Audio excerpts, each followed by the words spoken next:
this thing count down, and I'm thinking, I'm going to go live. Because it's Sunday morning. Right? Go live.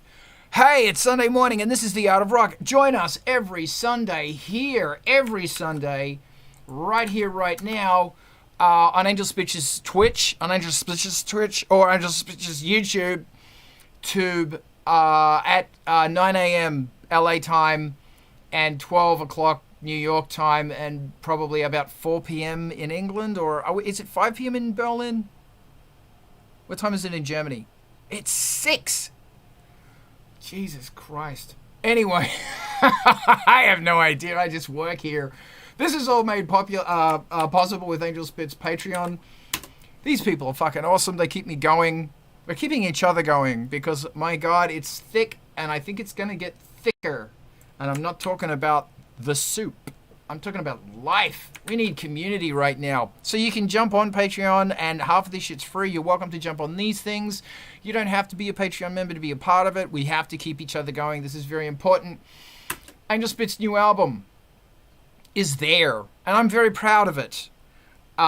It's The Rock or something. Here's Angelspit's new single, derived from that, and there's a whole bunch of very bloody awesome remixes on there. Go check that shit out, and your neighbors will hate you forever for it. Cut Like This just released an amazing single, and it's got an Angelspit remix on it called The Boogeyman. On the subject of killer tracks you need to know about, this is on Spotify, and you need to like it and add these tracks to your Spotify playlist, because these bands need to get known. Many of these bands are here. Bratenschatz's has a new EP.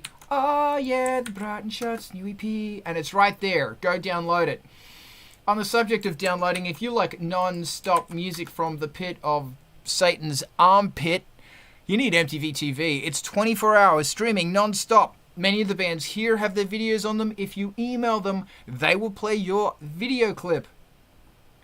They also run a Patreon, because it ain't cheap running a 24-hour non-stop music station. This station is basically what MTV was before it turned to shit.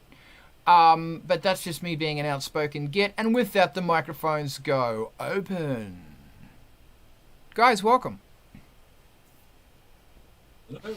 So, Julius, do you want to get it going with more questions? Yes. Apparently, my voice sounds very thin. Ah. That's what I recently learned. So maybe you can give me tricks on how you make vocals sound fuller, be it with EQ, parallel, compression, or whatsoever. Okay. Thankful. Firstly, everybody's thin, because in your head, it vibrates through your head, and it sounds so much deeper than when you hear your do I sound like that? It sucks. So here's the first trick, is go closer to the mic. Because the closer you are to a mic, the more they're going to pick up bass frequencies. Oh, yeah. Secondly, compression is good. EQ a little bit before the compressor. So find out where your warm, sexy point is. And it might be between 100 and 200. And there might be some kind of clutter around 400, 600. So you might want to pull that out a bit while you boost ever so slightly the low part. And you might want to add a little bit to the top part, like 2 to 5K or something. Then compress it, then you might want to do that again. Because when you compress stuff, it alters the frequency response, and you might want to compress it oh so slightly post-compression. Then there's a whole bunch of other things, but Alex, I want to hear what Alex has to say. Yeah, what I've been told is that if you sing, you should try to activate certain resonances, and that makes your voice sound fuller. But I'm unfortunately not trained on teaching how you get there. If you know how it is, you can feel it, but maybe there are tutorials on YouTube how to activate it. Thank you. Sean. I'm going to go after Sean. Okay. It's it's a big topic, because a lot of it depends on the style of vocal you're doing, the song, how you're approaching it. As Alex just said, timbre, what you're doing with your voice, getting into your chest when you're doing the vocal, like don't restrict your volume. If you can get into your chest, it brings out the depth and the low. But as for thin, there's so many things that are involved with that, and that can be addressed in a number of ways, like post recording or pre-recording. If you're the preamps you're using, if you get a good preamp and give it a good kick in mid lows, it'll add that balls to the bottom of what you're doing. And you can also in post it after that, do a double take, do a sync, and EQ one low, and EQ or EQ one dramatically mid low to layer with your other and make it as one. There's a lot of ways to approach it. I don't want to take everybody's time with it, but I'd be happy to talk with you about it offline. But there's a lot of different things on that. Keep going. Oh, well, I mean, in post, you can double up, you can go mid side, right? And where your filters are, what filters are you using for your low, where you're cutting off, and what key is the song in. When you go to EQ your vocal, even when you're recording it, think about what key it's in, and use that as a starting point for your low, so that it matches with your resonances. Or think about the chord, the key, or the chord, and make your EQ curve match the chord of your main chord, and it will naturally create a blend that's a bit bigger, a bit more full. Yeah, and also another really good thing is do sit-ups. If you want to go all the way back to boot camp, do sit-ups, work on your breathing, and work on your posture. And when you're recording, make sure you are standing in a battle-like formation, that if someone was to push you, you wouldn't fall over. Stance. This is Kung Fu. Also, remember, your vocal fold is about, your vocal cord is about as big as your thumbnail. And they're really small. And the amount of resonance and everything that's happening in your head and everything, it's a crazy miracle that it can project out loud. I was told in university, because I actually studied vocals, and I don't know how well I did, that if you put your finger on your nose, like that, and you try and get that vocal cavity resonating, it's kind of really hard for me.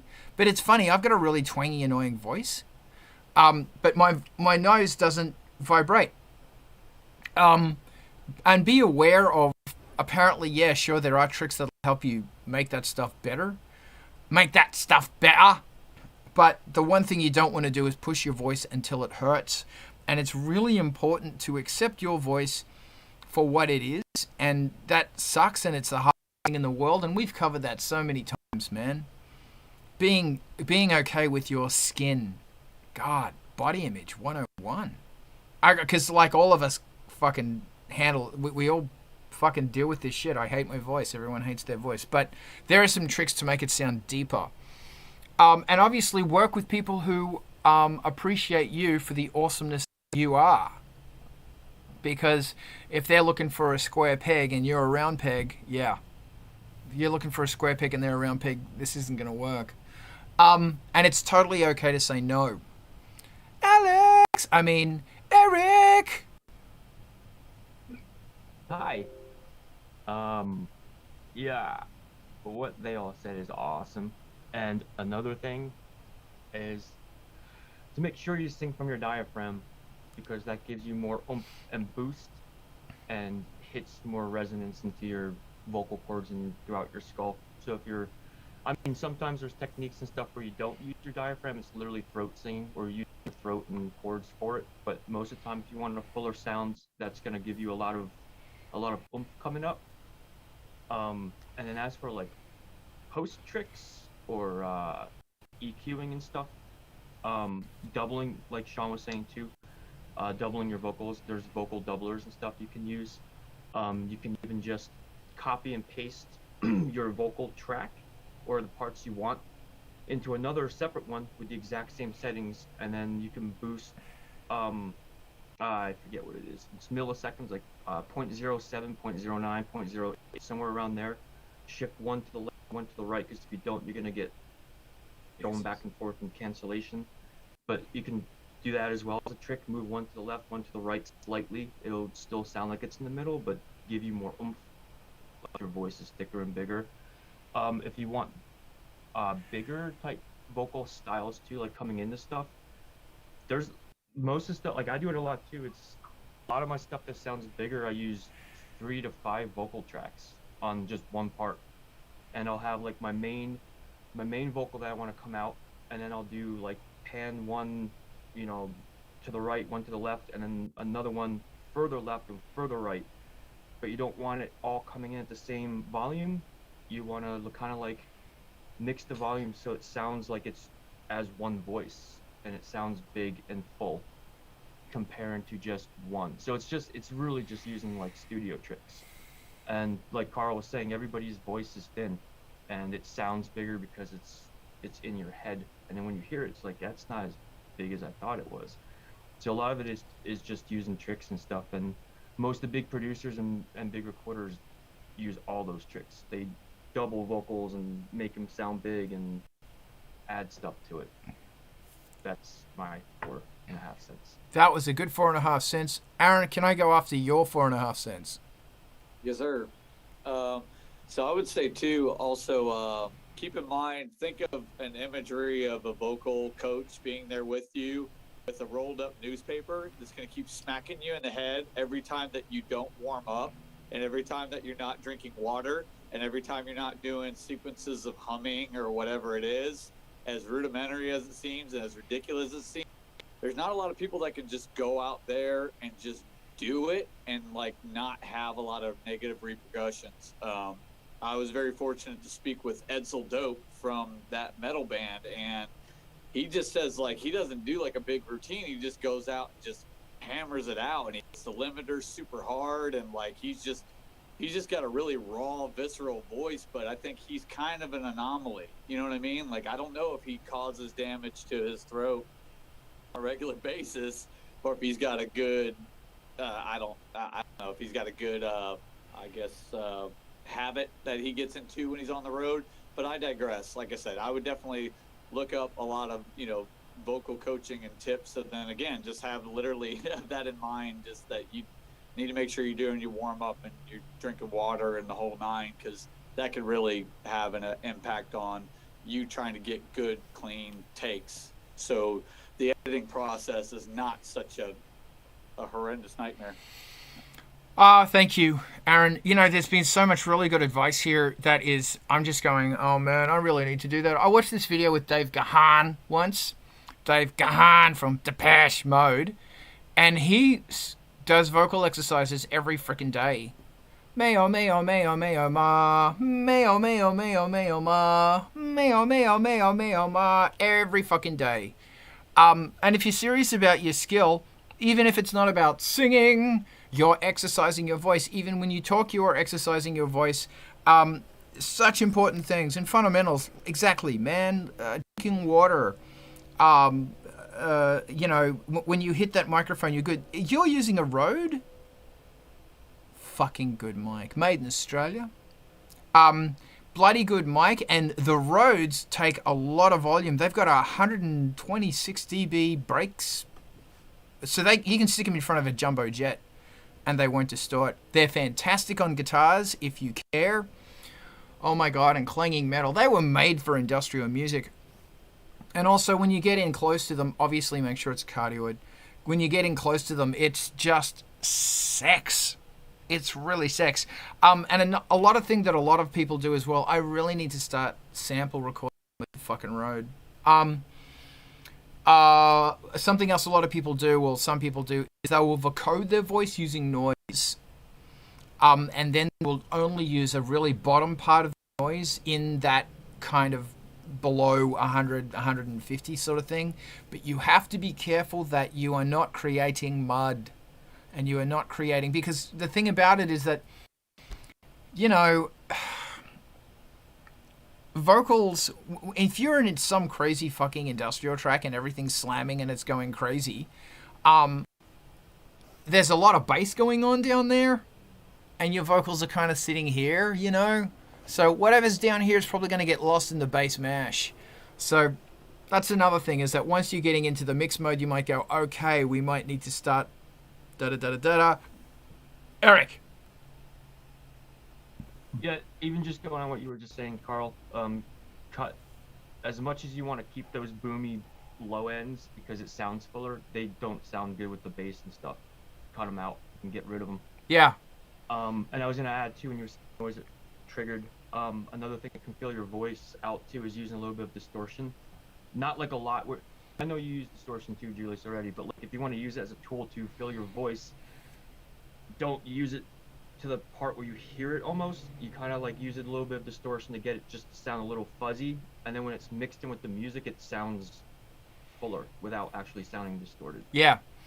Warm it up a little. Oh, go. And Thank you, Eric. I would actually use an exciter for that instead of distortion. It is distortion, actually. But Well, no, yeah, Carl? right on. I'm going to throw it to Sean, and then I'm going to put in my 2 cents worth about exciters. Yeah. Similar, actually. Eric was hit both points pretty much that I was going to say, but I was similarly going to suggest saturating your lows, and kind of go back to as we were just saying, cut out the lows where your high pass filter is going. But also another thing to consider is picking if you have access, or if you have a plug or something that does it, is to mono out. Pick a low end where you start to mono out, right?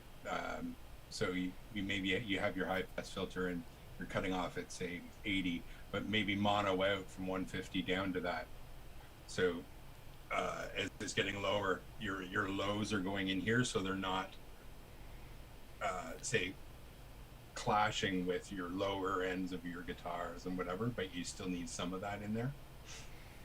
It creates a pretty full sound. That's really good advice. Sorry. Did you need to say anything else, or am I alright to just interrupt you like a bastard? Alright, thank you. That was actually really good advice as well.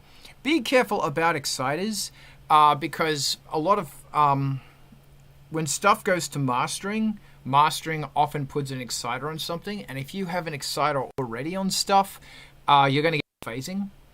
And my mastering said, never use an exciter. Just don't do it. And because I love putting exciters on, like, all sorts of things, but my dude, David, the fucking prince of mastering, just said, you're going to run into problems.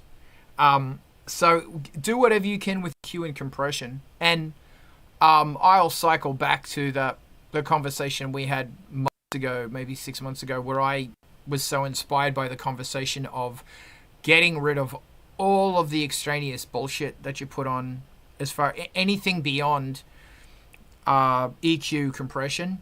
Get rid of it. Don't let the mastering person make that shit happen, but you mix it fundamentally as well as you can. And a trillion people are going to disagree with me, but I don't fucking care. And it really, the mixes come out so much more solid.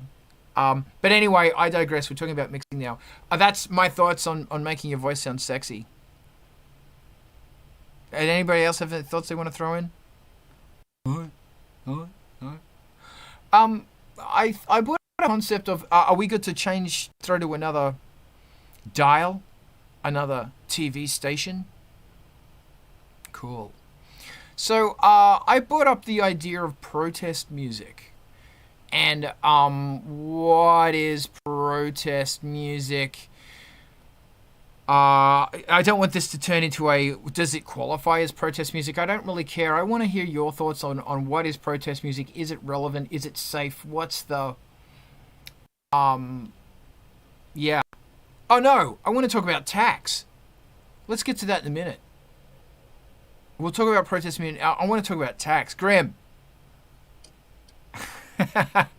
Hey. Hit me with your question. I just remembered. I really like that question. So we got this Reaper inspector in the underworld, and he's kind of like the tax man. Matter of fact, he's an asshole. Oh, wait. That was hack. Sorry. Yeah, taxes and the whole nine. Just given that many of our conversations revolve around like base fundamentals and developing your craft on a shoestring budget. But every now and again, justifiably, like, you know, there's advantages if you don't know that they're out there, that when you got to buy a new piece of tech or a recorder or that you might be able to roll that into, I have a business, this is established, this is an LLC, et cetera, therefore your tech or equipment might be tax deductible, because when it comes to beating the tax man, you need to beat him to death and Right. then scorch his grave. Do you want me to just start shooting my mouth off? Yeah, the basic question is, what would be some advantages, or would you recommend doing an LLC, or just a few things to help in Okay. the tax debacle? All right. So the first thing is an LLC, for those who don't know, means limited liability company, or in some other countries they just call it a company. The rule with an LLC or a company is usually it costs about $1,000 to set the thing up, and you have to do all this bullshit. And LLCs really only work, I believe the number is 50 something grand. The advantage with a company or an LLC is that there's a slightly different tax rate. That the tax rate on an LLC is different to the tax rate on an individual. I don't have those numbers in front of me, but what I do know is that if you are generating, I think maybe it's even 80 grand, I can't remember. I'll say 50 grand. If your musical venture is creating around about 50 grand or lower, don't go with an LLC or a company. Stay as a sole trader or sole proprietor. That is you doing business as. I, for example, the legal identity is Carl Lim, and I am doing business as Angelspit. Angelspit is a registered business name. And I am registered as doing business as Angelspit. So when the IRS sees Angelspit, they know that it's actually Carl Learmont doing business as Angelspit. An advantage with an LLC or a company, as the company is a taxable identity itself, it can pay you wages, and those wages are a tax deduction. That means you have to do two lots of taxes: your own personal taxes and also your company taxes. It's another reason that I think as a position, it's better just to be a doing business as, or a sole proprietor, or a sole contractor, or you, because there's one lot of tax. And I'm fortunate in a situation where my income from art and everything that goes under the banner of music or audio production means that all of this shit is a tax deduction for me. And you can also be doing that if you are making a certain amount of money from, and I don't know what that amount is per year. I heard it was $5,000, but it's something you might need to look into, that you can start negative gearing your rent, electricity, gear purchases, depreciation, etc.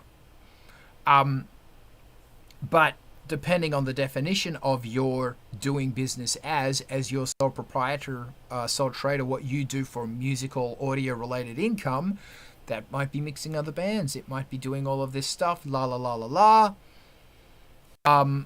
There you go. So I hope that made sense.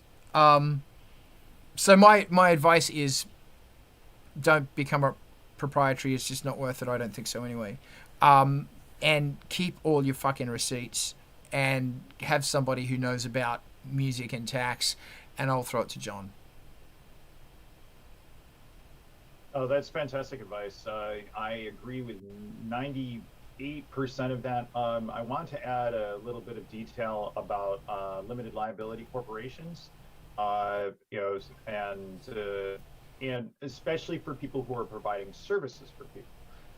One of the, so it does cost money. It costs at least $1,000, to actually form an LLC. A lot of documentation, a lot of back and forth. You need a lawyer.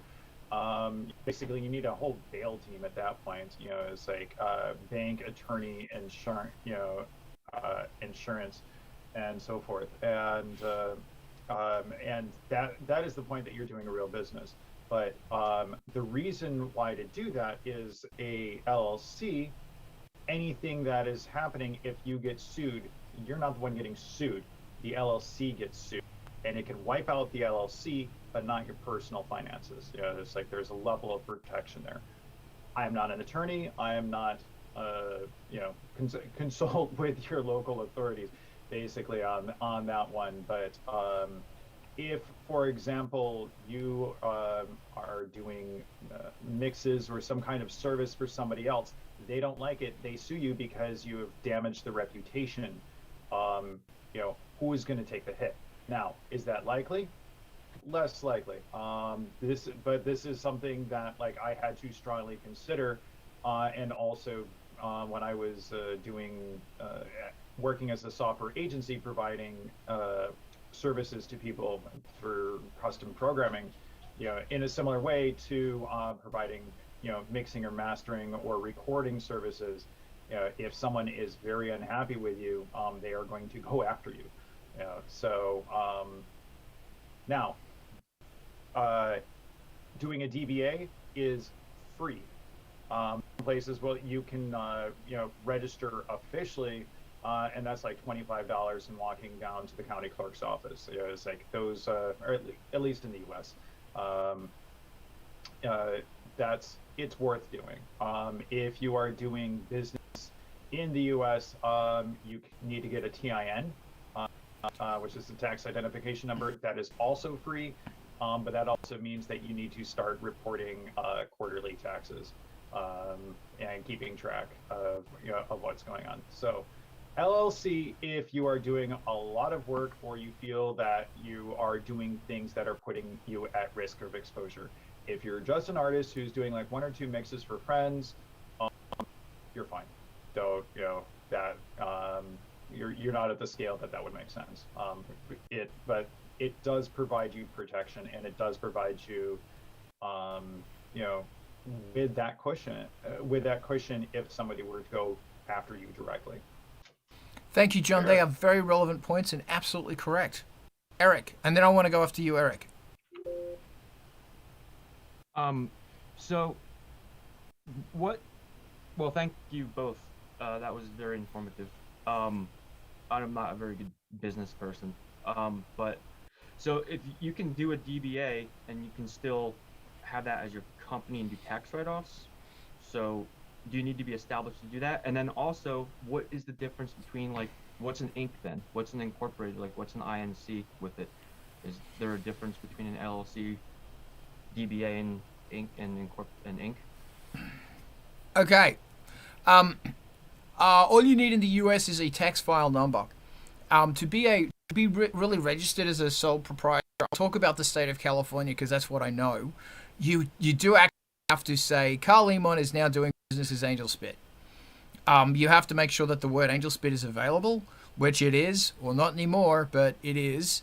Or it was. No, I have it. It was when I got it. You know what I mean? You have to put an ad in the paper. Like, literally, you have to put an ad in the paper. And you've got to register with, I have here. You've got to register with the City of Los Angeles, the Office of Finance.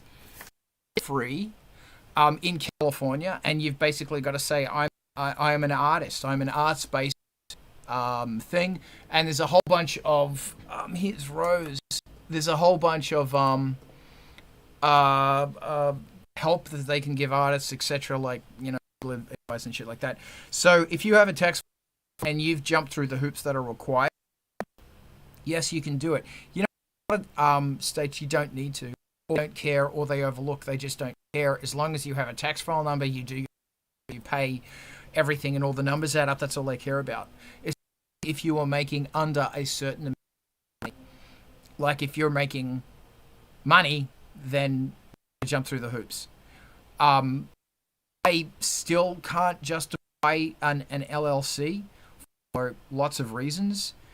But yeah, it's LLC and an Inc. Somebody else can fucking tell that. What the difference there?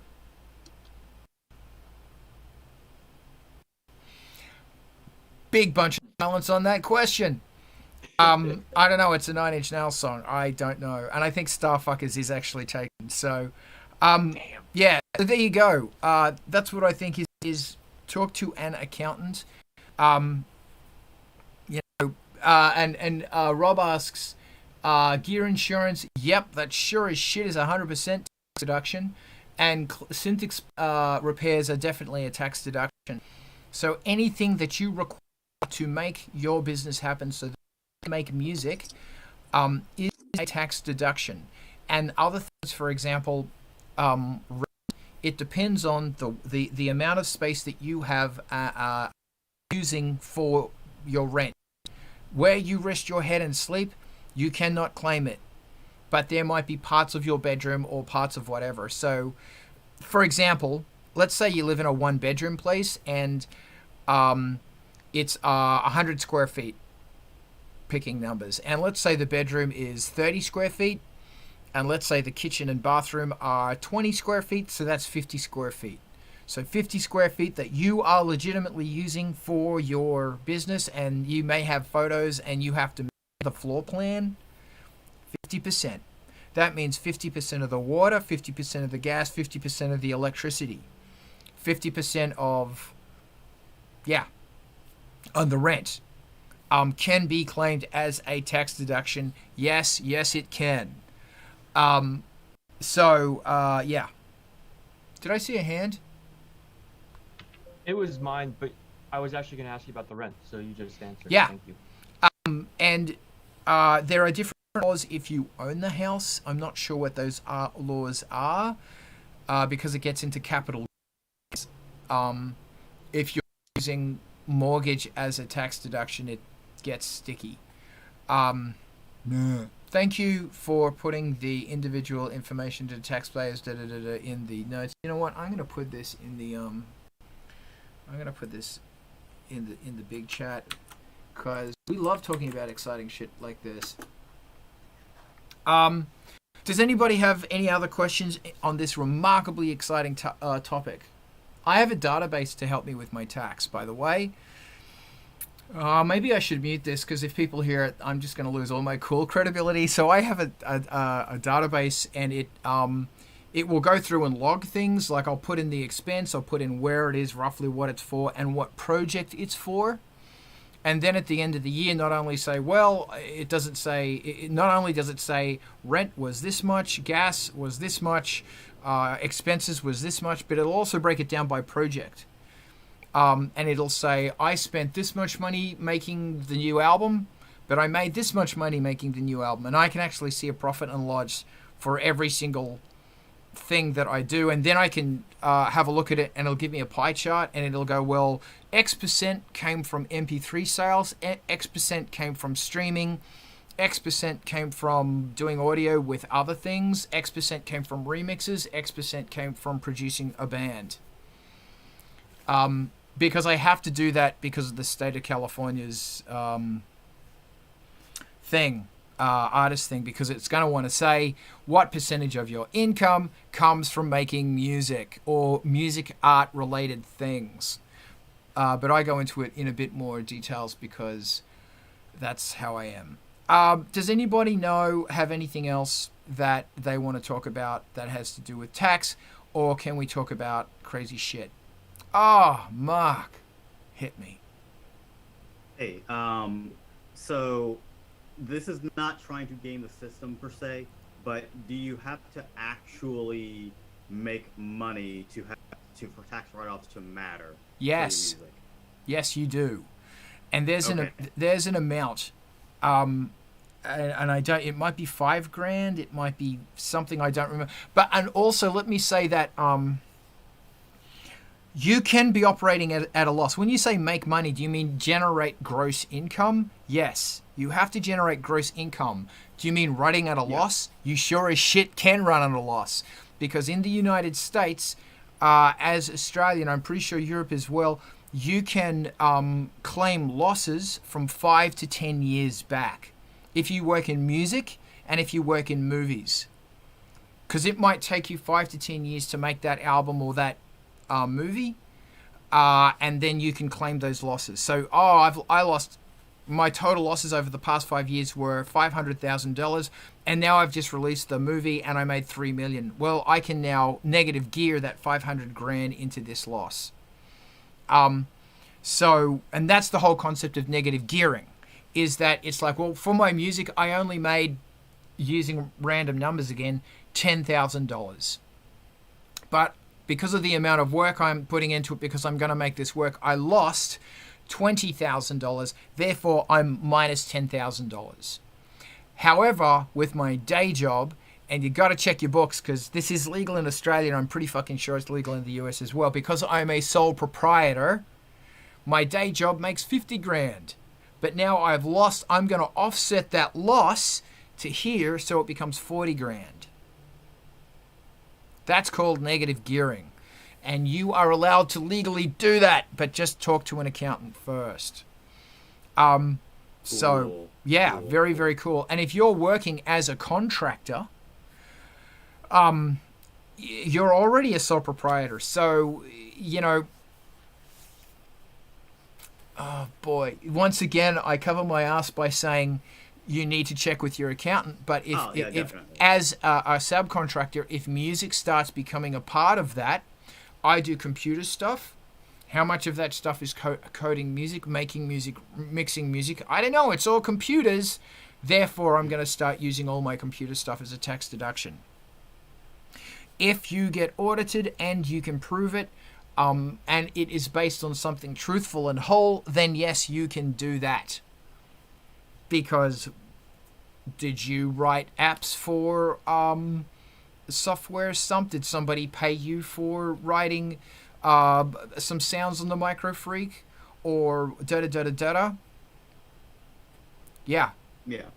Unfortunately, I can't take advantage of that because I have a pretty good job, but Are you I'll keep that in mind. Are you a contractor or are you full-time? I am a full-time salaried employee at a local university. Great. So therefore, you have a job 9 to 5, and you know the difference between you doing business as and you as a sole proprietor and you as a tax-paying citizen is actually nothing.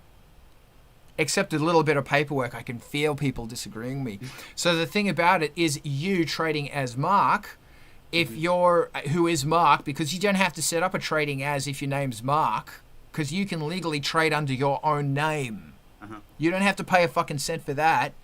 If you are creating income from side projects where you are a contractor or a sole proprietor, you can offset that against your job. Yeah. And that's why, yeah. Does any, Rose? What's up? Yeah, I just wanted to add, as far as if you do not make enough money in your business, it will be considered by the IRS to be a hobby and not be a business, and therefore all of your deductions are moot. So be very careful in those calculations. I recommend stuff like QuickBooks Online to keep track of all of your stuff.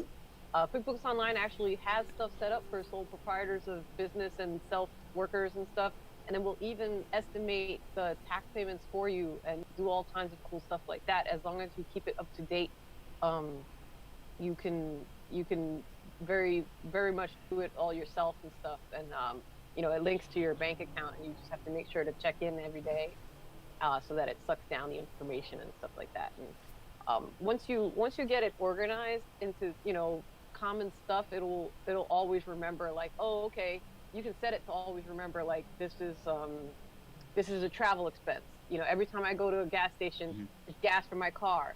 and put that in the gas for the car section. You know what I mean? And all of your Schedule C deductions and stuff like that.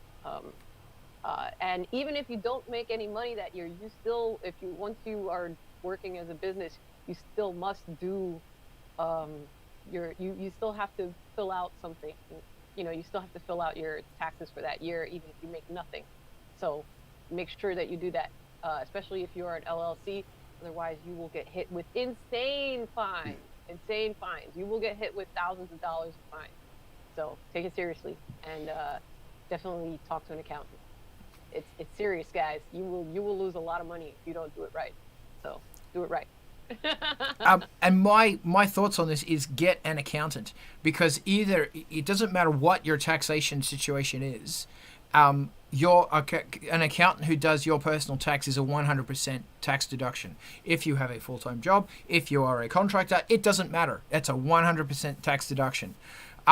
Plus, if the tax person is aware of the legalities of your situation in your state, they will be able to help you accordingly. And you might want to go to them beforehand and say, okay, I want to include music. How do I do that? And they're going to say, well, there's a lot of things that you can take advantage of. And they will, and those things are legal things. Eric, we love talking about tax. It's boring, but it's very informative. Yeah, what you were saying with getting an accountant. My wife's been self-employed for almost her whole life, so we have a really badass accountant here in Colorado right now, who helps out a ton, and she does almost all this stuff, and she's awesome. But Rose was saying something with hobbies and stuff. Is there like an X amount of years or something just in general? It might vary state by state or country to country, but where you can claim you made $0 like the first 2 years or 3 years or something, and then it's considered a hobby after that? Isn't there some... I'm not sure. You'll have to check with a Colorado tax specialist. Because, as you said, in the US, this is what I love about the US. Everything's different state by state. Yeah. You have to check. And even, gotta check. Do you want to talk about anything else, or can I answer some of Rob's fantastic questions that are coming in on the stream? Silence, okay. So the first question is, does Kickstarter provide a W-2? No, it doesn't to my knowledge, but you sure as shit have to claim that as income. And think about it. You want to claim that as income, because the more money that's coming in for your music is the more reasons this is legit. Spotify, I don't think they... My Agitator, I'm pretty sure, do not. That's AWOL. I don't think they provide a W-2. And my international friends, a W-2 means a total amount of money that you generated this year. A payment sheet for the year. And Twitch doesn't either, I'm pretty damn sure. Or is it self-claim? Yes, it's self-claim on all of those revenue streams. Wow. Yes, it is. Etsy, Bandcamp, the whole lot. It's and for God's sake, claim that stuff. And it's not like, claim it so you're honest. Claim it so that you can fucking say this business is legit. Fuck you. I'm gonna negative gear it. There's a Rage Against the Machine song about that called "Fuck You, I Will Negative Gear This." Fuck you, I will negative gear this. And Rage Against the Audit Against the Machine? I don't know. I'm going to shut up anytime, Rob. Mate. Chookers. Does anybody else want to talk about anything else, or do we want to talk about protest songs? John, that's a weird look on your face right now. That's just my natural face, man. I know. You had a weird look on your face. No. It's good. I'm really jealous of your flannel. So jealous. I got a robe. I look like a Sith Lord robe. Like, I'm a Sith Lord going to the bathroom. Hot water. Yeah, that's hot. No, but this is like a fluffy Sith Lord. Like, come to the Darth Sidious, who wants a cuddle from the dark side. But I want Darth flannel. hug. Your Darth Hug. It's funny. Me and the wife are doing Star Wars again. We're doing and I'll say, we'll talk about protest music in a moment, but I'll say, the lessons in the first three about authoritarianism, like, it's really real when you like look at it going, okay, I see what's going on here. It's like, wow, there is some really dark stuff going in these movies. Like, it's dark. But I won't talk about Star Wars. Alex. Okay, I want to talk about Star Wars. I think what George did was quite ambitious, but I think he failed in his metaphor. That's all. Okay. That's great. Good for you. Yes. What? I want to talk about Star Wars too. There's also, I don't know if don't want to get into it, I just want to throw it out there. There's also a religious rumors and stuff out there with religious stuff about paganism versus Christianity type thing too, that you should check out. It's Yeah. Or because Mr. Lucas is a Buddhist last time I checked. And Jedi is a religion in Australia. You know about that? It is, and in the UK. Okay, in the US, well, Australia was first. Fuck you all. And also Sith. Sith is also is a religion in Australia now. So that means that if you get Star Wars stuff, it's a tax deduction because it's religious material. Yes, and you can set up a church and anything spelled, and that means there's a different tax rate, which is usually none at all. Yeah, I was thinking a Jedi church would be fun, but a Sith church would be awesome. So the Church of Satan pays taxes. In Really? fact, they make an explicit point of doing that. Yeah, because they think everybody should pay taxes. Good on them. Let's hear it for the Church of Satan. I have to put this on a ring. Yeah, there you go.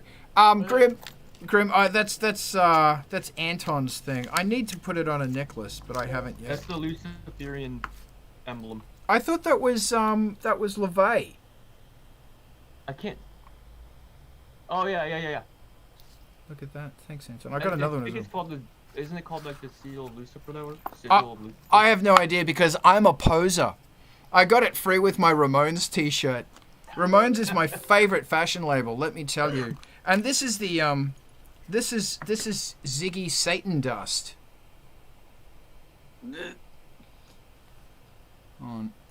Look at that.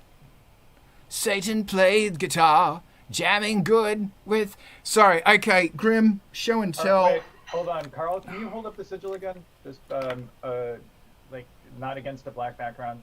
No, the first. There is only black backgrounds. There's a green background behind you. No, it's darkness, and you don't understand because John doesn't understand my pain. Well, then I can see through you. Yep, Sigil of Lucifer. There you go. I'll teach you some more, Carl. Thanks so much, Eric. But before we get naked and start shagging goats, Grim, and paying our taxes like good little Satanists. Yeah, because I got all the topics today. Now I will say, in the spirit of Art of Rock, George Lucas taught us two things. If you paint yourself into a corner, you can just make a fucking mess and repaint your way back out the door. And number two, you need to learn to sell when the price is right. That's it. I thought that you were going to say if you paint yourself into a corner, make sure it's green so you can green screen fucking Naboo or something. But just muddy your fucking path back out. Yeah. Like, fine, I've got more paint. Yeah. Look at me go. Yeah, or maybe green screen yourself. That needs to be clutter and a bunch of shit that doesn't matter for no good reason. That needs to be a song. Is green screen yourself? Green screen yourself. Into the corner. Yeah, yeah. So there is no corner. I think that's going to be a hit for MTV TV. Green screen your way out. I have a George Lucas story. So when I was in the Bay Area, I played in a progressive rock band. I played keyboards and imager. You know, the guy who headed the band had a neighbor who wanted somebody to play, you know, Christmas carols and, you know, like as in like play and sing Christmas carols. And it's like, well, my keyboard player knows how to do that. I'm like, they call me. I'm like, I used to play at a church, so sure. What's the gig? It's like, oh, it's at Skywalker Ranch. I'm like, okay, what do I charge for this? Okay. And so I went and I did it for like 4 years, and then COVID hit. But yeah, basically it was like, black tie. It was for Skywalker Properties Limited, basically like the holding company for like all, basically after like getting a ton of money from Disney, it's like, what do I do with this money? I'm going to invest it. And so they own a ton of real estate in the Bay Area, and are continuing to, grow in wealth management, through that, and also maintain the hundreds of acres of actual ranch with cows and horses and so forth. And also Skywalker Sound is there as well.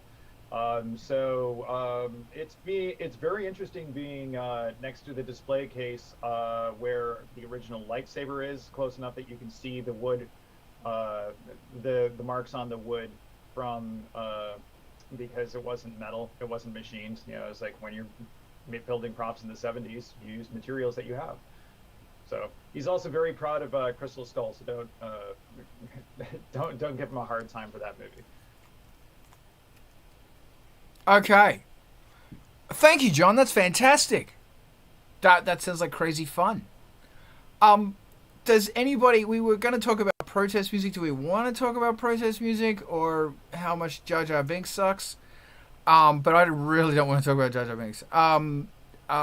Lisa thinks that's a good idea. Yeah. Eric... I want to talk about Jar Jar Binks. Have you ever seen Have you ever... No, check out this YouTube video where Jar Jar Binks was supposed to be a Sith master. That's not a fake. That was actually supposed to happen. Yeah, that's amazing. So, yeah, okay, a guy... I used to work for a place that did the graphics on a movie called Farscape. And across the road was another place called Animal Logic. And Animal Logic did a whole bunch of pre-production on Star Wars. And I knew one of the guys who worked for another company who shall remain nameless. And he signed a 15-year disclosure. And I caught up with my friend in Chicago. And he said, oh, yeah, I was working on Star Wars. And I couldn't even tell people I was working on Star Wars. And I said, so was the whole Jar Jar Binks thing real? And he said, yes, it was. Jar Jar Binks was supposed to be the Sith Lord running the whole thing. But because the audience hated him so much... they changed their mind and they went, nah, this isn't going to happen. And can you imagine that incredible twist? Can you imagine like that soft, fluffy toy that your kids got is now the most wicked, evil being? But he would have come back at the end though. But anyway, there you go. Yeah, I know. So, wow. Do we want to talk about anything serious, or I foolishly brought up Star Wars? What was I thinking? One does not simply bring up Star Wars. No, and it's incredible how well Rogue One moves into Star Wars. It's like seamless. It's fucking seamless. So let's talk about Lord of the Rings. What are we talking about? Yeah, okay, sure. No, forget it. Lord of the Rings. No, we won't. Let's talk about expanding a 15-second throwaway line into an entire movie. I actually like Rogue One, but still, like, was it really necessary? Yes, it was. Fuck you. It's my. I saw that movie like 9 times. He's on a beach, man. Yeah. Yeah, it was a planet that wasn't a shit planet. It wasn't fucking a desert planet, and it wasn't Hoth. Complain. It was awesome. I loved it. It had Donnie Yen in it. God damn it. Anyway, so do we want to talk about protest music, or is the vibe... Should I just fucking can this? We're already steering into it. We're protesting Star Wars for fuck's sake. Yeah. Okay, well, I'll tell you what. We can talk about whatever you guys want, because, yeah.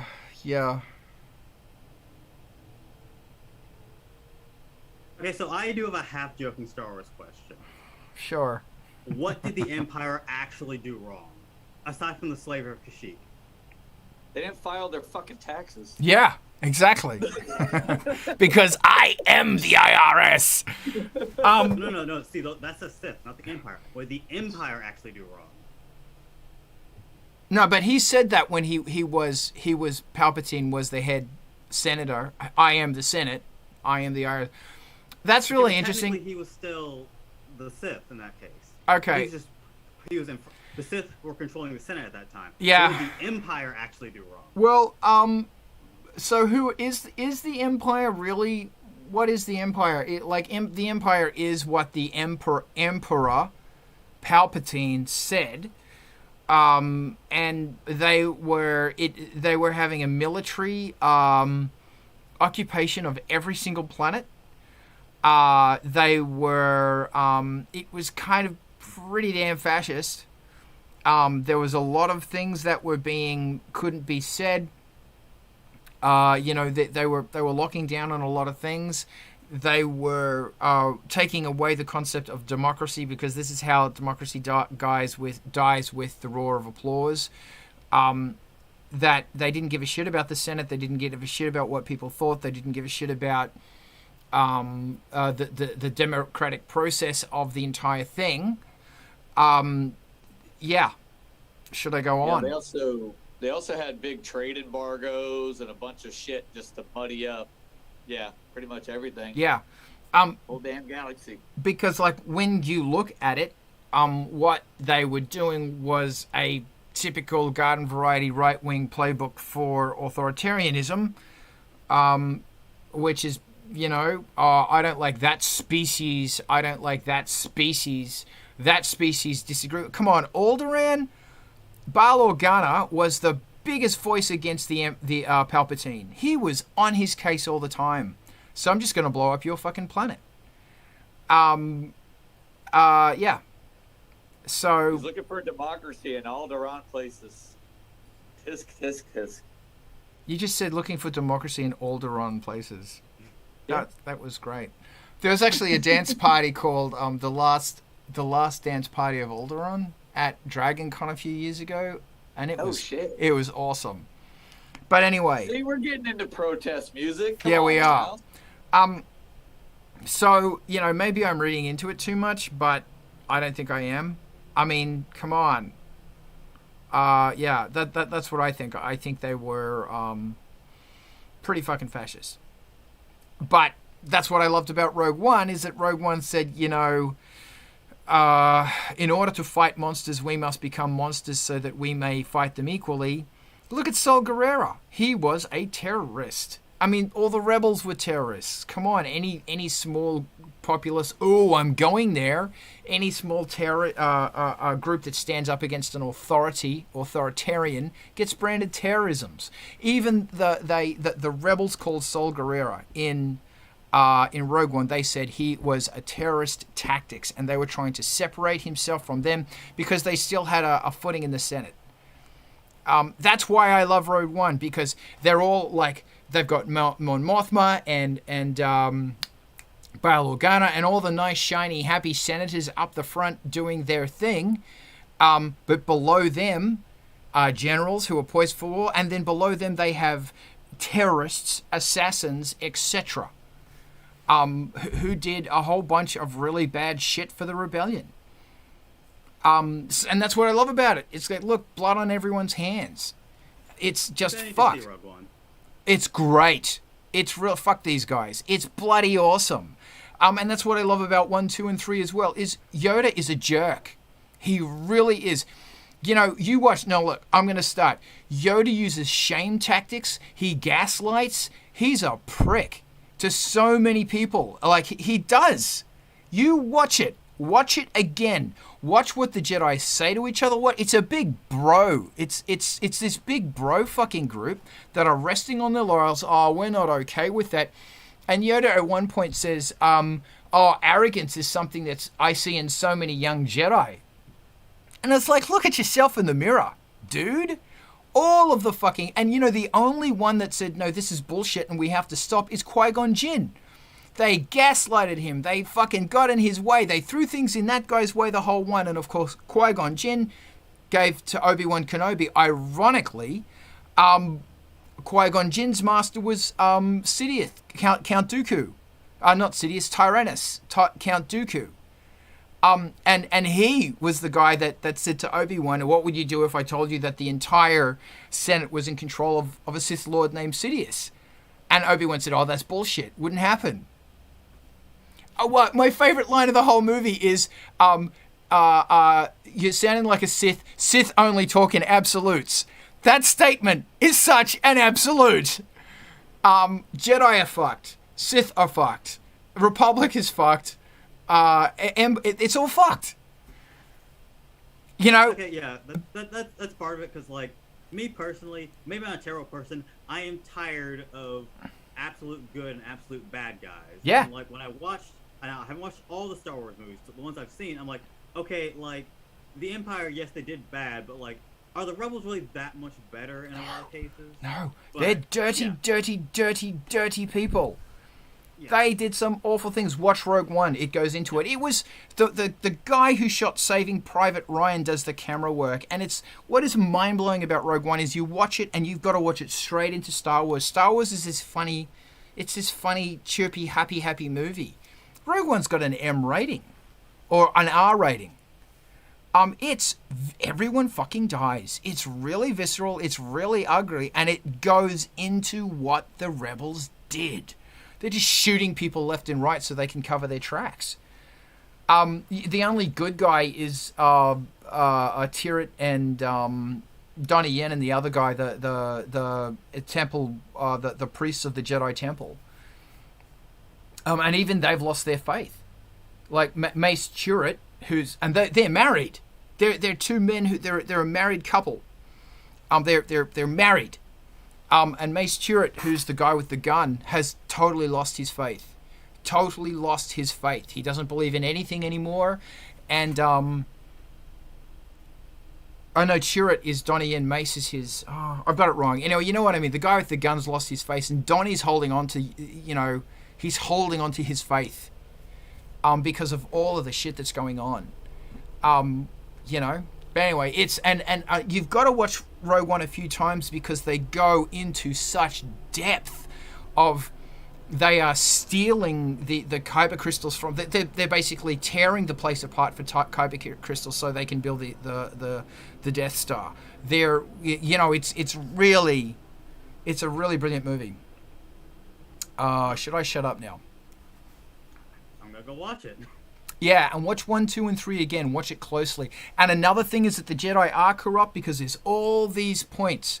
And then watch the Clone Wars animations. Man, listen to Darth Maul. Because he becomes... Which Clone Wars, by the way? The animation. Like 1, 2, and 3 there's is... two. The CG or the hand-drawn? I'm talking about the CG ones. But listen to the storylines in it. Like, there's a lot of fluff and bubble in there. Ahsoka is core to this because she gets kicked out. She goes, you know what? Fuck this. The Jedi is just bullshit. I'm leaving. I'm done. Same with Darth Maul. Same with Ventress Sarge. Dooku's hellish Sith apprentice. And it's really fascinating to see why Yoda fucks up.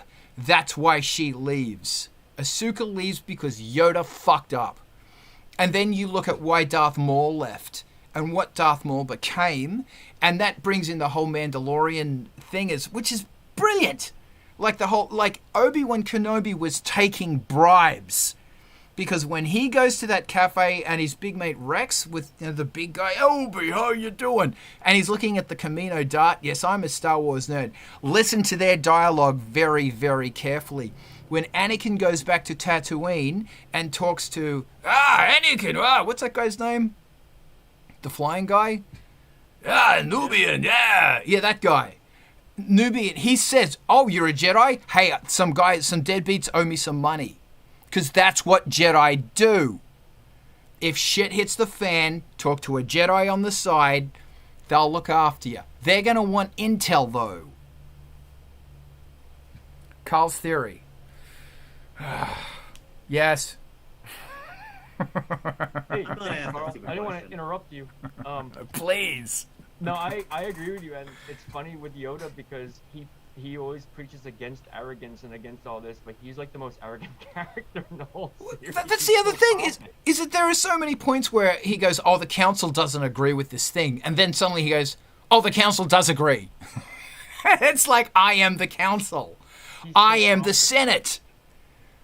I put a link. It was a quick Google search I did, Mark. But you were just saying how you don't like extreme left and right or right and good. Like, there's gray Jedi who just don't give a fuck about either side, who are literally just doing stuff for themselves, or are considered gray Jedi that are in between. You can check. There's more of them and more stuff, but I just put a quick link in there if you were interested in just a balanced Jedi instead of just agreeing with whatever you're told to do. Yeah. Pretty cool. Oh yeah, so apparently I got really messed up. So I took a quick look at that list. I have played the Old Republic RPG, and I see there's like the top 3 are from that. So I was like, yeah, that's probably why I like the Old Republic. Yeah, totally. And I'll also say Solo's awesome. Watch it I was again. gonna say it too. I love Rogue One and I love Solo.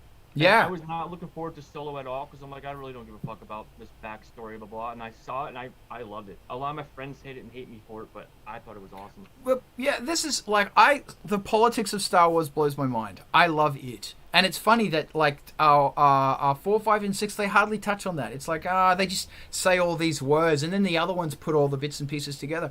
But Solo is another one where they go, they go all into the slave labor is still a thing under the Empire, and they don't care. Same with 1, the whole thing. But yeah, Solo's it's fucking brilliant, I think. Okay. And one side note, one last thing that we're talking about this. I saw some stupid thing before. I don't know what it was. Like, what was the top grossing movie the year you were born? Mine was Empire Strikes Back. So that's 1980. That's pretty awesome. That's good. On That's good. Happy 40th. Oh, happy 40th 2 years ago. You don't look a day over 35. I hate you. Over 32. Look at you go. Okay, so does anybody have a question that is not Star Wars? Or we can talk about Star Wars like the day's gone. This is my fault. I take full responsibility. Would I make a good cult leader? No. That'd be fake. Yeah, it would be very fake. I don't have what it takes. Like, there's a certain amount of megalomania, and no, fuck you, the greater cause is more important. I can't do that. I'm just too much. What, Sean? Sorry, I'm actually asking. It just popped into my head. Totally not relevant, but Today is Irrelevant Sunday, so please. totally. Well, yeah, it's totally not relevant to the current topic. But albums. Does anybody? What are your thoughts? Does anybody listen to them? Albums? Mm-hmm. Anymore? I'm an album listener. Always have been, but yeah. Please. Okay, Alex, go. I mean, like Sean, do you want to rant on that? It sounds like this is a cool rant. Do you want to take the floor and rant for a bit, and then I'll throw it to Alex? Well, I don't know I don't know whether it's a rant. It's an observation that and how singles have taken over the world, and they come out in masses every day and get lost in the ether within 4 days, and you actually have managers, promoters, guidance. Everybody will tell you, no, don't release an EP. Don't do an LP. Don't release an album. It's a waste of your energy to put all that out at once. You have you have 18 months of material here, and what have you, and nobody listens to albums. Everybody's attention spans are short. And I'm like, so do we all just buy into that as artists, or do you just make the friggin' album? I see a sea of hands. Actually, John, can I put you on the spot? Can you be MC? I have to deal with something. Throw it to Alex, and I should be back in a few moments. Thank you so much, John. Not a problem. Alex, let it rip. So, me personally, I really like albums and I really like EPs. For me, it's almost the same thing, but longer or shorter. However, my sister, who is 9 years younger than I, only listens to singles basically. So I have to sit there and say, hey, you like that artist, you like that song, let's listen to the whole album. Last time was with MGMT, and maybe it's a generational thing, I don't know. But for me, it was maybe like the time when I had to order something and it took a month to arrive, and then I had this thing I spent much of my allowance on, and it was always an event. So I think albums always hold a special place in my heart. And sometimes I don't listen to singles when they come out, but wait until the full album is out. Did you ask them why they don't prefer albums, or is it? Do you? Yeah. Have you explicitly asked them why? She just don't know. I asked her and she didn't have an answer. It's just the way she interacts with it. It's like the way she gets to know new stuff is just singles, not albums. And I think it's just because stuff is put out that way by her favorite artists. Yeah. I'm thinking of like Lil Nas X, and it was like, okay, cool. Like, how many albums have you put out? Oh, you just put out a whole bunch of singles and then an album. You know, and by like has ubiquitous name recognition for that reason. I did not catch the full order of whose hands went up in a particular order, so I'm just going to go in the order that I have on my Brady Bunch. So Rose, you're next. Yeah, I think it's definitely a generational thing. It's definitely something where this current generation is all about singles. That's just what they're used to. We come from a different time, you know what I mean? And I like that time. I miss that a little bit. You know, like I miss when albums told the whole story, you know, and I still write that way anyway, even if I release it as singles, just because that's, you know, I have to do it. But I still think of albums in that way as like kind of a whole journey, you know what I mean? Like it's just, for me, that's what music has always been. It's always been about a story, the journey, the lyrics, the art, you know. It's like, that's why I made my, you know, like a whole cohesive piece of art. Every panel of it, every side of it, even the jewel tray, inside of the jewel tray, there's artwork, you know what I mean? Like, I did it old school because that's just where I came from and that's what I like. So, you know, the people that appreciate that can get that. People that don't can just buy the singles. I don't care. Just buy it, you know, whatever. However you consume it, as long as you're consuming it, that's what's important. You know what I mean? Like, you know, however you get into it, you know, it's like, you know, I really believe in this new generation of people, and I think that, you know, there's a certain, sometimes I feel like there's a little bit of disdain, and you can't be that way, you know, towards people, because, you know, everybody started somewhere. You know, we were all baby bats at one point. You know what I mean? We were all ignorant and, you know what I mean? Like, didn't know stuff and whatever. You know, at any point in any discipline, in anything, you know, you start off as a noob. You know what I mean? And you can't hate on people just for being new because they didn't know about something. Like, that's, you know, just teach them, just show them. You know what I mean? Like, keep making your crazy story albums, and then just let people know in like your email list. Like, hey, and by the way, you should all have email lists if you don't have them already. You cannot depend on your attendance in any social media platform, because guess what? When it goes the way of MySpace and it disappears entirely, you lost all of those people, and that's the rude awakening that a lot of people had. You know, I had like, I don't know, 12,000 fans on MySpace or something. We were working MySpace hard with my old band, and we had like thousands, tens of thousands of fans on there. And then boom, then Facebook became a thing, and then everything, all that work that was on MySpace is gone. You know, and that's when I learned the power of the email list, and I have lived by it ever since. You know, and you should as well. You know, like, whatever you can do to make sure that those email addresses are in your hot little hands, do it, because it's important. You need to have that lifeline to those people that are supporting you. You know what I mean? That are interested in supporting you. That's the hardest thing, is finding those folks. You know what I mean? So don't leave it to the mercy of whatever social network that you're on. You know what I mean? And give them incentives in order to drive them over to that. You know what I mean? It's really important. So if anybody has any questions about email list stuff, feel free to ask me. That's a fantastic point, and also building upon that, email and or mobile number. You know, That's also newer way of like maintaining those relationships, and there's ways to subscribe. It's a little bit of a harder ask, but yes, if you can get their mobile number, that's insanely good. But it's hard to get people to give you that. Like it's hard to get people to give you their email address. Actually, I've had to convince people, like, be like, oh, hey, we have our mailing list, and you'll get a free song the instant that you sign up. Like, you're gonna immediately get an email with like this, you get this song free, whatever, and people are like, yeah, but I don't really use email and da da da da da. You know what I mean? I'm like, you use email. Stop fucking lying. You know what I mean? like you use email. Like that's not true. But it's funny because no, but I only really mainly use Messenger. I was like, you have an email address though, right? Just sign it. Like, come on, Like it's crazy how hard it is. And if you have a way to do it electronically and have them punch it in, that's even better, so that you don't have to try to decipher their handwriting later on. Yeah, that's another thing I learned.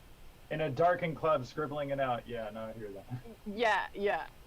It's bad. So I usually just actually will have my I'll have like a tablet or a phone or something like that, and then I'll have it already on the email part of my website, and I'll just be like, look, just put your email in right there. Boom. You know what I mean? Like, Yep. Cool. Mark, you're next. Okay, I didn't have much to add. Oh, sorry, go ahead. Oh yeah, I didn't have much to add. Rose kind of covered a lot of the things I was going to say, but like, I think albums are definitely valuable in that you can establish a central theme, and it's a lot easier to stay with that theme. Like, an album I love is Otep's Cult 45.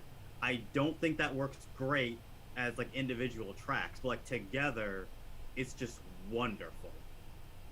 Also, that may also kind of link to the protest album, because I feel like that's a protest album. But yeah, that's all I got.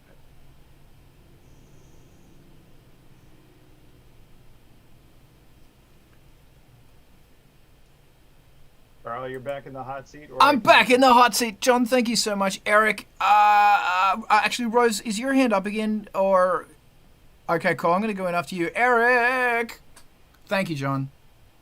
All right, couple quick things with albums. Alex mentioned a generational thing, and I definitely think it's a generational thing for singles. And it's kind of come full circle from like the 50s, 40s, and 50s. Everybody was doing singles. It was just like, put a song out, it's a song. And albums were not very common. You would have a single with a B-side, or you would have an EP. And I think albums started getting popular in the 70s, and I could be wrong about that, but that seemed 60s and the 70s seems when 60s and the 70s when people started collecting vinyl and really getting into albums and full-length music, and to the 80s and 90s, and then I think the 2000s is when it started maybe switching back to the singles thing again. But it's definitely generation. And I also think with today's, we've talked about numerous times, with today's generations and just Instagram and apps, it's swipe, swipe, swipe. So it's like people are listening to a single and they want to swipe to the next single. They don't want to hit a single and then go listen to the album anymore. Personally, I still love albums, and I come from that generation. I don't know if I'm actually going to create albums anymore. I might just be doing EPs and singles unless I actually take off and get somewhere. I think creating stuff, because that's just the way people are viewing things now, is the way to go. Unless you already have an established fan base, obviously, that's gonna want your albums out. But for somebody like me, I don't see a point in doing it. What else did I want to say? So I still collect these bad boys. And I pre-ordered these last year, and I finally got them in the mail this week. It took 10 or 11 months for these albums to get here, but Donuts and Donuts, awesome industrial type band. And then there's this group, Sharon, who these just got printed on vinyl. They're colored vinyl, which are awesome. They're like a doomy metal stoner Alice in Chainsy type band from the early 2000s, late 90s, early 2000s. So I still collect vinyl when I can. I'm broke now, but I got those last year and got them in the mail. But yeah, it's I think we being musicians appreciate albums more than people who are not musicians, or people who are into music, growing up with music, appreciate a little more. And nowadays it's just kind of singles. Yeah, that's it. Thanks. Thank you. Graham! Hey, so I don't know. I think it's subjective to your audience. There's a lot of people that still love ancillary products, i.e., things that you can hold and actually going through album artwork. Plenty of the albums that I know and love are like wire to wire, have an entire theme threading through it. So it is very disjointed if you just listen to it on by its lonesome. But I think the most frustrating part is when you know that somebody's poured anything and everything and all foreseeable like talent into one single, and then the rest of their album is shit. So I don't know. I think with thought process, it may be more convenient to aim a pocket of work towards singles or put an asterisk next to the ones that you think, okay, yeah, this is one course of thought. But if I have people that are true blue supporters on bigger projects and Kickstarters and rolling crowdfunders and Patreons, maybe I want to go all out to have that album available to them, because you can incentivize the singles and all that jazz, or you can, like I said, wholly put aside a bigger experience for another thing. That's not trying to fracture a fan base, but it might just be, hey, road A works for frickin' Spotify and all the streaming stuff, but then road B is for the ones that are in for the long haul, Thank you, man. Thank you very much. Sean. Yeah, so that's actually lots of interesting perspectives, because I keep seeing articles and stuff from various magazines and talking about the resurfacing of the album listening experience and how it's getting popular again. And I see obviously that vinyl is very popular, and it's interesting because it is this younger generation that are buying up older albums on vinyl so they can have that experience.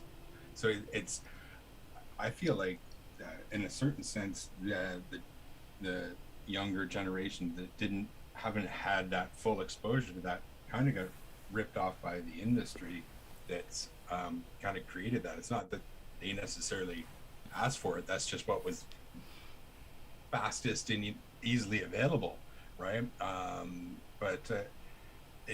Do you guys buy those stories, or like when you see articles like that, do you think the lost art of album listening is really coming back? Well, this is the core question. I love it. I want to throw it to everyone, and then feel free to integrate that question, as well, Julius, because I want to talk about that. Julius. I don't have an opinion about that yet. But what did you want to talk about? I wanted to talk about if I'm a single or an album person, and I'm not the one and not the other, or actually I'm both of it. It takes a lot to hook me on a song, and it doesn't matter if this song is on a single or on an album. So if I get hooked to this song, I just get hooked to it. And I think albums, I do appreciate them, but albums have the disadvantage that many of them have lows and highs, and it's not always easy for me to get through these lows, and I tend to just switch it off then, or skip certain songs, So yeah, I don't know who is with me, or if I have a strange listening behavior there, but whatever. That's it. Thank you. Some really important points there. Alex. I just wanted to say, I think a good compromise is releasing an album, but releasing it like droplets, where you release one song at a time. I don't know how to do it, but I saw like major artists do it, where there's like every week 2 songs or so new that suddenly appear on the album, and the rest is like grayed out and you can't listen to them yet. Awesome. John! And I'm going to go after you. John! If that's okay. Thanks again. There's some artist out there who will remain nameless, but he consistently puts out singles, but actually on this, the single is more like an EP, and it contains remixes, and they basically go through their entire album. and it's a nice steady stream of constant promotion. Angelspit, Jesus Christ, sorry, I've been, yeah, I gotta watch who I'm around. The other thing is, Nine Inch Nails also is a very, very firm believer in the tangible aspect of having an album. Did these series of EPs a couple years back. There was a trio of them, and you could get them digitally, but it was preferred to get both the vinyl version and also, I mean, some of this is obviously just like selling people things, but like part of the experience was intended, like you get the vinyl version and also like having like basically a piece of art that you can be looking at as you're listening to it as headphone food, and treating it as an experience as opposed to just like, oh, this is another track on the playlist. And it is that kind of mindset of like, what is this art that you're creating? Is this something that stands alone, or is this just kind of like, a 3 to 5 minute piece that is just going to be like part of the melange, part of, what is it telling? I personally like the idea of creating albums. That is honestly like, what I move towards, is like, not only is there a cohesion to it and a message, it's like riffs on a theme, but it's like, where does it start? Where does it end? Most of the music that I'm making these days right now is oriented towards video games. But that also, these are video games that have narrative structures of some sort. Like there's a start, middle, and end, highs and lows and so forth. And that gives me a framework in which I can, build my message. But, it's like, it's going back to the idea of having a concept album. It's like, what are you saying? Like, my music doesn't tend to have lyrics. I don't like my voice. I don't like, even when I try, it's just like, it feels like a square peg round hole. But I have other ways of communicating that I'm way more comfortable with. And so having a message, a tonality, a feeling, emotion, a direction, is like, that also gives me direction. And when I'm getting to the curatorial stage where I'm listening to it and saying like, what fits, what doesn't, how can I tweak this to make this cohesive, it gives me a litmus test that I can apply to it that will give me, it makes it easier to either say like yes or no to something, as opposed to like, I guess this sort of fits. At the end of the day, you do need to ship something, and you need to have some kind of criteria and bar that you can achieve in order to deliver. So I like the album structure. Alex, you've got your hand up. Alec, I know Carl mentioned wanting to go, and he's... No, it's cool. It's cool. Okay. Well, I see you. You're there. It's like, I'm vibrating. I will do this. Alex, go.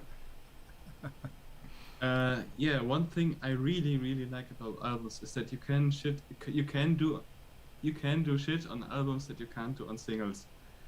For example, like Lateralis and 10,000 Days by Tool have songs or tracks on them that really don't work as singles. They're like very atmospheric, they're floaty. If they come on my random rotation on my MP3 player or like a Spotify playlist or whatever, I skip them because they don't work. But if I listen to the album, they have so much impact. And I think that has to be said for albums. Thank you. So, step one, we're talking marketing, so I'm going to make a whole bunch of generalizations. Step one, look at your audience, go into Spotify, look at the age, sex, demographic, blah, blah, blah of your audience. And in most of your cases, your audience is you. Where that bump in the bell curve is, it's probably exactly where you are. So rule of thumb, if the audience is older, as in 35 plus, they're going to be listening to albums. If they're younger, they're going to be listening to singles. The thing about an album is that a solid album has got at least 4 singles on it. Then a whole, it's follow what Duran Duran, Cure, and Depeche Mode did. Album, 12 tracks. There are 4 tracks that are singles. The objective of those singles is you put them on a hook, you cast them into the sea, and you pull in a whole bunch of fish. Single. Then you've got albums that are for the fans already. So all of those fish that you already have, these are more in-depth tracks that they are going to dig. Then there are another 4 tracks, and they are for the band. So that is pushing ideas ahead. And when you listen to Cure, Depeche Mode, Duran Duran, that's what they did, and they did it terrifyingly well. My advice from the experiment that I'm doing now, which is drop single, drop album, 3 months later drop, or two or 3 months later drop single. It's working. It's really interesting. It's doing very positive things because that's what they did. They would drop a single before the album came out. They would drop another, then they drop the album, then they drop a single, then they drop a single. Excuse me. It's working. The objective of the exercise that I wanted to do was A, obviously exposure, but B, there are so many young bands that I want to expose to the world. And the best way for me to do that is put an album track, a B-side, let me talk about B-sides in a minute, and 9 or 10 remixes from bands that you need to fucking know about. And try and price it as cheaply as I can. The other thing to remember is that if the song doesn't work on the album, put it on as a B-side, as an exclusive B-side. So when you're releasing your single, there's content there. Try and make sure that there's the same track isn't remixed more than twice. So getting back to the original thing, I like albums. I'm also a vinyl wanker, and I love to just put on a vinyl. I'll listen to it like 2 or 3 times. And when you listen to Kate Bush, for example, it's really, really interesting that like Hounds of Love and The Dreaming are side A is all the hits, and side B is all the weird shit. Why are you... because that's on vinyl. Vinyl has side A and side B. But when you listen to it, that's what is a thing that she does, and it's really interesting. And I actually find that when you do an album, like when you actually order the tracks, think about it from the perspective of if this was side A and side B. Because the first track on side B's got to be a hit as well. And the last track on side B's got to give you a reason to go, Jesus, I want to hear that again. I do listen to some singles, but predominantly I'm an album guy. And that's just the thing about Spotify is Spotify sort of encourages singles. And like when I look at my my stats, and I check in on my Spotify stats like once a week, I can tell what tracks are going to be singles because they're the ones that the audiences are grabbing onto. And as soon as I release that as a single, it goes off. It really goes off. My advice that if you're going to do that, because we've talked before about the importance of releasing a track and putting it in the Spotify artist up-and-coming releases, make sure that the track, the single track, is a new version. So it's got its own ISRC. It might have something slightly different because the reason is once a track's been released, Spotify isn't going to re-push it. You can't resubmit it to the algorithms that's going to push out a pre-release. Which is part B of the equation, that next time I do this, what I want to do is release single, Kickstarter, album. Because then I can push those singles. And that's something I'm really excited about. So I hope that helped. So if you're making albums, don't freak out, because your demographic is you. It is you, unless you are a really rare person who's player to a young demographic. I always admire those people, but I'm not one of them. Your demographic is you. Your tastes are probably their tastes as well. And if you find that something is boring, they probably think it's boring too. And if you're trying to do something that you think's boring, but you think you're doing it because your audience wants it, you're wrong. You're probably very wrong. And I'll stress probably.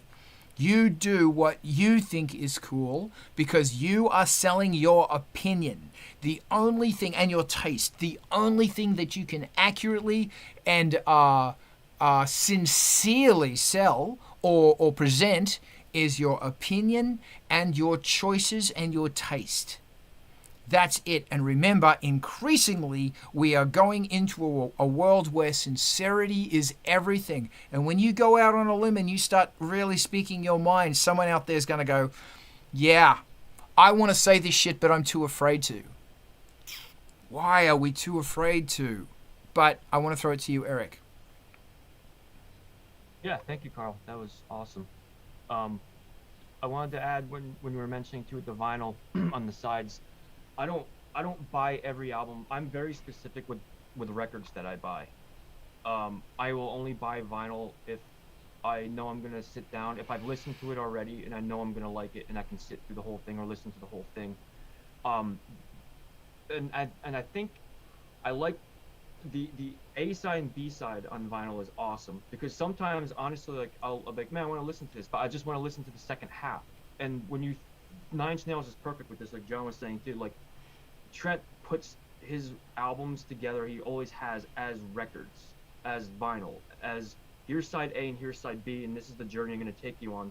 You can take this off and put it back on side B. You might not listen to side B till tomorrow, but like it's pressing vinyl is just a different atmosphere, a different method I think than just doing a 10 song, album just in a row on CD, or it's different. And because of that, and back to Sean too, asking the question of the generation now listening to albums and how vinyl is getting popular. I think it's 50-50 with what's happening. I think music heads and people who are really into music are buying records again and are getting hot. But I also think a lot of it is trend. And I think a lot of people buy vinyl now because it's trendy again. And like, again, Instagram and all the stuff that's going on, it's like it's trend, advertisement. And vinyl has become popular. And there's a shortage of vinyl because there's a shortage of materials and there's a shortage of work and there's a shortage of everything. So they're harder to get, they're rarer. And I think people like having that, like, I got this rare record, and they might not even listen to it. And a lot of it is, like I said, it's 50-50. I think a lot of it is trend, and a lot of it is people actually getting back into listening to albums again. I'm like, yeah, I think the single things, it's kind of balancing out again and going through like the rotation that it goes through. Thank you. That's another really interesting thing about vinyl. Oh, we're talking about vinyl. Firstly, vinyl is currently at least a 12-month. Well, sometimes I'm hearing 6-9 months, but to 12 months, people are saying it's a 12-month wait to get vinyl. The place we're going through with Glass Jar, we were on target to get it, but then COVID went through the whole facility and they had to shut down. It looks like we're on course again as far as our timeline goes, but the important thing is that people in that situation are being exposed, and vinyl is fucking expensive.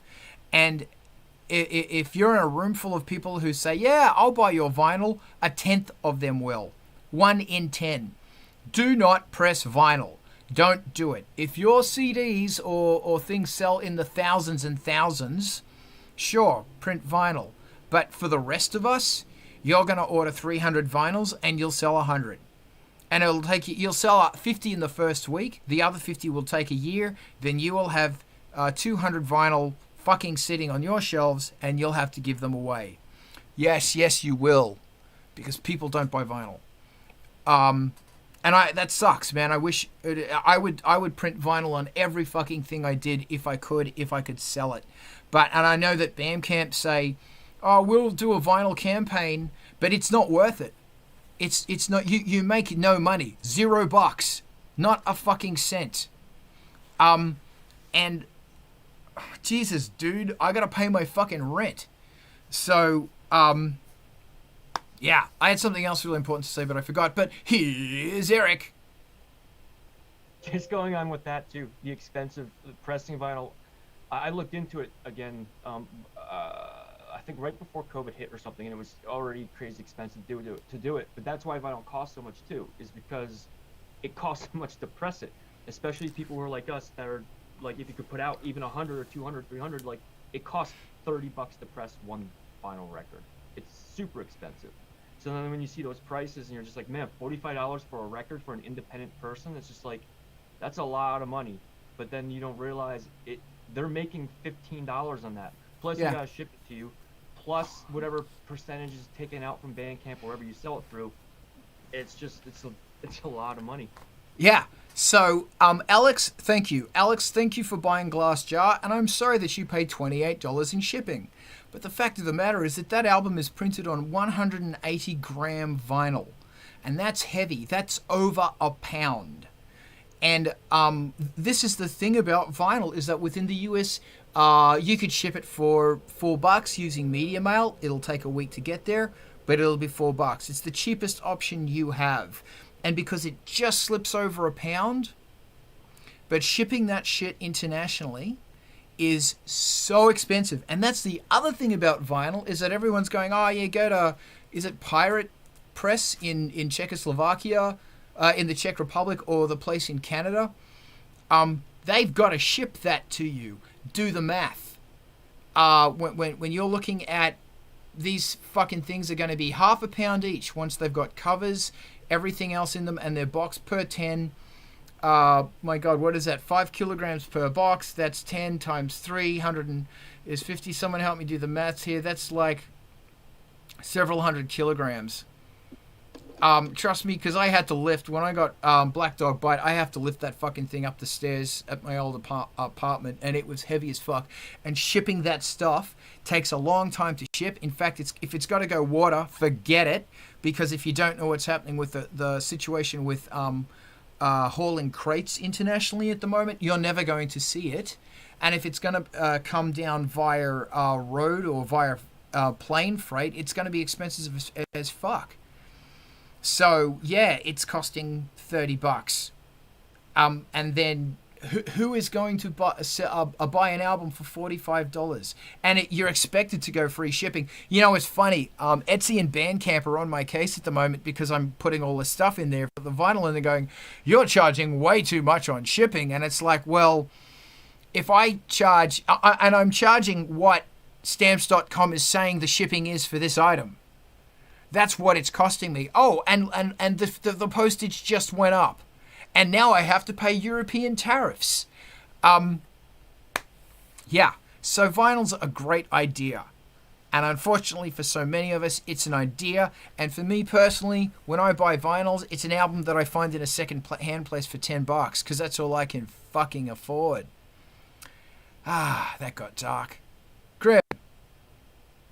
So I think, yeah, a big takeaway could be, I guess if you were to coin it, it could be practical versus whimsical. You know, if it's practical, pay the bills, I got to hammer this out, I got to do my main thing that's going to put, you know, food on the table and XYZ, then I think, you know, you do the singles and the digital albums and what have you. But then I guess if you steer into the whimsical territory and you have your pie in the sky, as Brian likes to say, if you had your dream thing, I mean, I guess for argument's sake, you could launch a Kickstarter. And what comes to mind that would be Birthday Massacre had all of their demo stuff once upon a time, and everybody kept clamoring about them getting them to re-release it, and they finally did it on one big vinyl, you know, with all the demos and all of everything kind of recompiled. So, like I said, at least to me, it seems to make most mental sense. It's like practical versus whimsical. But yeah, I wouldn't hedge all your bets and being like, yeah, I'm going to print 5,000 vinyls and they're going to sell like gangbusters. You know, might be a rough ride. All right, thank you. I'm going to throw it to you, Alex, and I want to reply to that from a music business point of view, because you brought up some great points, Aaron. Alex. From what I've seen, where the vinyl sells the most is with Vaporwave. But how they do it is, if they have an album that is like really popular, after maybe 2 years, then they release it at vinyl, not at the initial release. And I think if I were to press vinyl, I would do it the same, and only with my like albums that are really popular, or like my top charting ones. Yeah. Vaporwave, industrial. And you know, no. See, Vaporwave is an audience that is looking for vinyl. They want vinyl.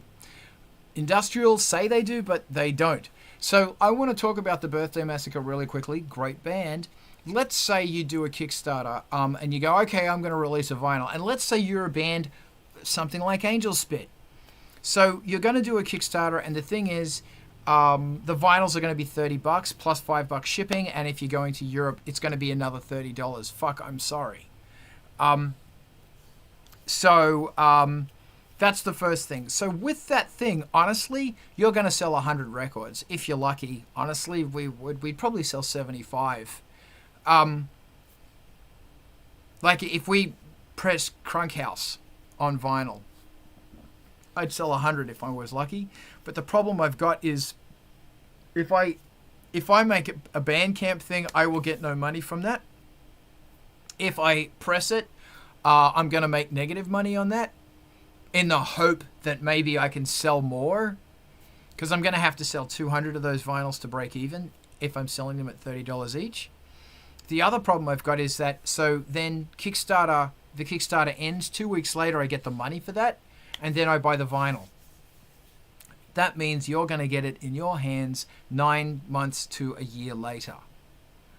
And I was talking to somebody recently. I was talking to a guy who said, I want to set up a vinyl pressing plant and I want to do like boutique stuff. And I went, oh my God, yes, I've got a whole bunch of bands who you want to talk to. What runs? And he was going, I was thinking, maybe start at 10,000. And it's like, really? Really? That's boutique? Boutique's like 100, man. So, yeah. That's my thought. Vinyl's great, but oh my God. And then there's another conversation about CDs. I sell CDs. I can sell CDs. You can do a limited run of CDs for 250, 200. They're going to come out at $3 a head. You're going to sell them for 10, 15 bucks with free shipping, US shipping, and you'll make your money back in a hurry. And yet people are saying, oh, CDs are dead and they're never coming back. But the thing about it is that my demographic still have nothing makes. I haven't seen a new CD player like, you know, you can buy new Sony vinyls and stuff.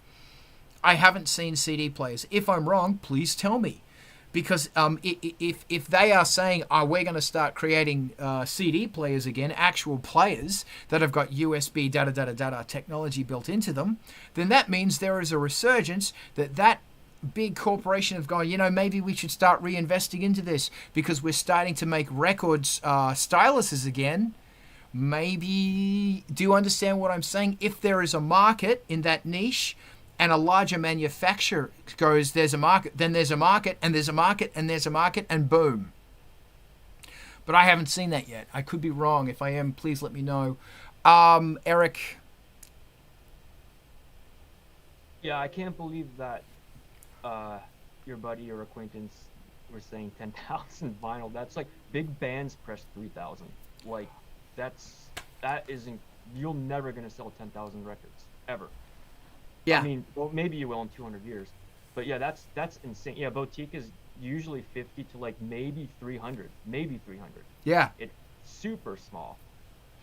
Also, I think after this pandemic is finally over, if it's ever over, we're all going to die. Either way, whatever comes first, vinyl is going to cost less to ship or to make, and it's also going to have a quicker turnaround again. The pandemic has made the vinyl plants short run, and like I said, supply issues and stuff. That's why it's taken so long right now.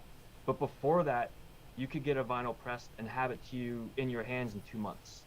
So it was like 6 weeks, 2 months.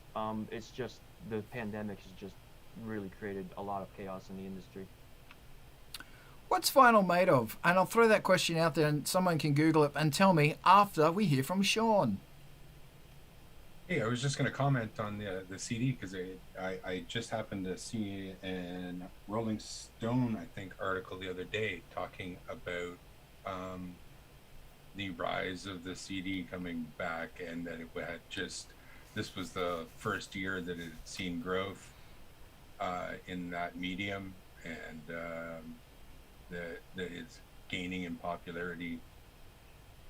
Again, I don't know how much I buy it, that'd be great, but just that people like its commentary was that people like it because it's easy, it's reliable, it's cheap, and you can still listen to an album, and you can program the songs you like on an album, so when it plays through, it only plays the ones you like, and so on and so forth. So it's apparently might be seeing some kind of a bubble there. Hopefully. That's what I mentioned. Yeah. Cool. I'd like to talk about that, but after Grim. Yeah, I'll keep it brief. It's kind of, I mean, I hope there's a resurgence of what the audience, I mean, at the end of the day, people want what they want, but I had finally gotten a new car, better part of like a year and a half ago. It was the first new car I had for like 12 years, but this dude's on and on about, you can pair this and do that. I was like, it's got a fucking CD player. And the guy's like, yeah. Well, anyway, I mean, whatever. You can do your Bluetooth thing. And I was like, fuck all that. It's got a CD player. And my mom's cracking up, and everybody's looking at me like, the fuck is wrong with you? And I was like, I want that more than anything in this world.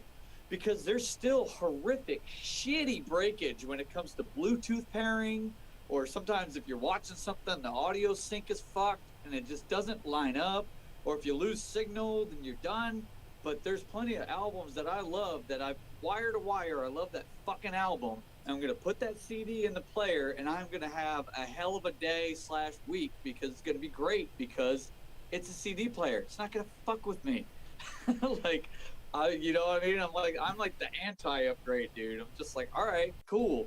Or if I had a reliable cassette player, I'd probably be breaking out my Aussie tapes right now. Like, and there's a few retro stores that are in that business right now. And people try to give her shit for charging what she charges, but she's like, I fix everything.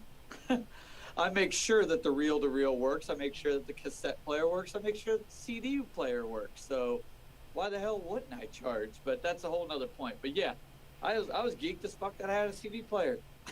So yeah, I hope it comes back in a big way for sure.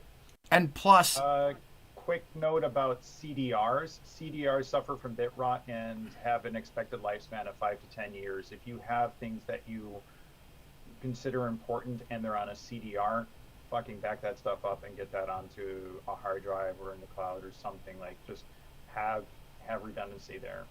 Which I have a bunch of demos and like albums from years ago that I'm concerned about for that exact same reason. So CDs and CDRs, they can play on the same devices, but they are not the same medium.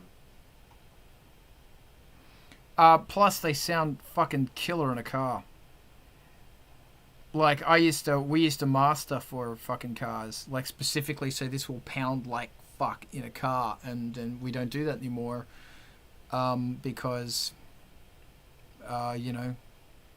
anyway, well, you do, but it does sound different, I think. Did anyone find out what vinyl is actually made of? And don't say PVC, because the middle letter is vinyl.